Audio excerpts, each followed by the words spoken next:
পড়বে আপনার একটি লুপ তার, এটি আপনার নিউট্রালের ভিতরে দিয়ে দিতে হবে। তো এরপর আপনার টেস্টারটি আপনার ফেজে দিতে হবে।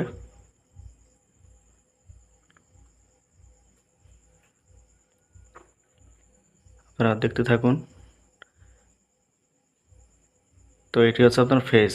এখন আমি নিউট্রালটি চেক করব। এর জন্য আপনার লুপ তারটি আপনার নিউট্রালে লাগিয়ে দিয়ে তারপর আপনার এই টেস্টারের মাথায় আপনার এই তারটি ধরতে হবে। যদি লাইটটি জ্বলে তাহলে বুঝবেন যে আপনার নিউট্রাল ঠিক আছে।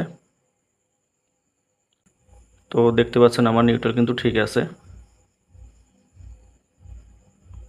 তো এভাবে আপনারা আপনাদের বাসাবাড়ির যে সকেট বোর্ড রয়েছে বা বাসাবাড়িতে আপনার যে নিউট্রাল লাইন রয়েছে সেটি ঠিক আছে কিনা এভাবে চেক করতে